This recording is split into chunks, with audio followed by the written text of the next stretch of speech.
Ce gigantesque pont situé dans l'arrondissement 7 Filou relie les quartiers La Poudrière et La Base aux autres. Long de plus de 200 mètres, dressé au milieu d'un ravin, ce pont facilite le raccourcissement des mouvements de la population qui peut aller d'un lieu à un autre sans effectuer des contours. Les travaux démarrés en décembre 2014 par une entreprise congolaise n'ont pu être achevés pour des raisons inconnues.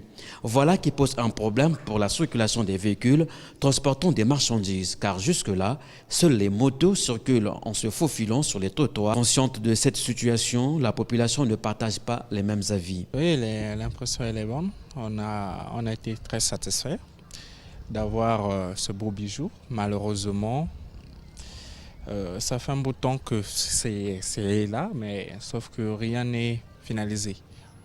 En fin de compte, on est toujours privé. On est toujours en difficulté comme avant, bien qu'on a la chose, mais jusqu'à présent, elle n'est pas encore finalisée. Faute de quoi, on ne peut pas se déplacer, prendre un taxi, rentrer directement. Et encore un peu plus devant, il est plus dégradé. Si on partait voir, c'est vraiment regrettable. Là-bas, je crois que c'est même à refaire. Ça a été une joie vraiment très attendue. Malheureusement que la construction a été freinée à un moment donné. C'est vraiment déplorable, vu que les travaux ont été arrêtés brusquement, sans pour autant que les habitants ne sachent les raisons pour lesquelles les travaux ont été arrêtés. Mais nous espérons toujours, comme nous comptons sur l'État. Mais nous estimons que dans peu de temps, si ça serait possible qu'ils puissent relancer l'autre là, la voie, ça ferait plaisir aux habitants de Makazo, Filou principalement. Parce que c'est une voie qui relie la mairie, de la mairie à la frontière, de la frontière à Makazo. Et c'est une voie qui permet l'accessibilité de pas mal de choses. Notamment lorsqu'il y a des veillées mortuaires, c'est de là que les gens y circulent et c'est par là que les gens y rentrent dans des quartiers. Non, biso tout sepelaki ndeba sali biso po passer na kalialaka buite buinde ba bongsi biso pon buye to yana esengo mingi malgré pona ko silsa nzela bazo silsa te na ba mvulo ndenge banjo ya bientôt koluka nzela ngwe beba senga kala ba konza mboka ba sali fort vraiment ba silsa biso nzela to ya la libre passer à toi 0 mètre mais pour sur un taxi il faut baluka susu na nzela la mairie pona kota na quartier donc vraiment autozo senga kala ba konza mboka vraiment ba sali fort ba silsa biso nzela pona to ya la l'aise. Nselange eza boye asali biso nzela tomoni pompe yali mais falende basilisa nzela yango po boye bakamino ezesunda na sete ka bato bazoleka na makolo bakamino etikalaka kuna bato bazokoma na sete donc problème na biso yake fallait basilisa la biso nzela ba travaux to esila mituke lekana. Un peu plus loin, le pont se prolonge par une route qui, à cause des travaux inachevés, est devenue totalement impraticable. On y trouve des blocs de béton entassés les uns aux autres et abandonnés. Les caniveaux fissurés en divers endroits par les mouvements des eaux sont devenus pratiquement inutiles et présentent un vrai danger qui menace les habitations environnantes. Mais c'est vraiment beaucoup de frustration.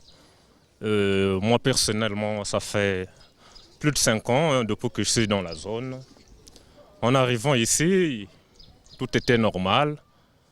Bon, après l'État avait pensé désenclaver la zone parce qu'on était complètement à côté avec la construction de cet hôpital, fruit de la coopération sino-congolaise.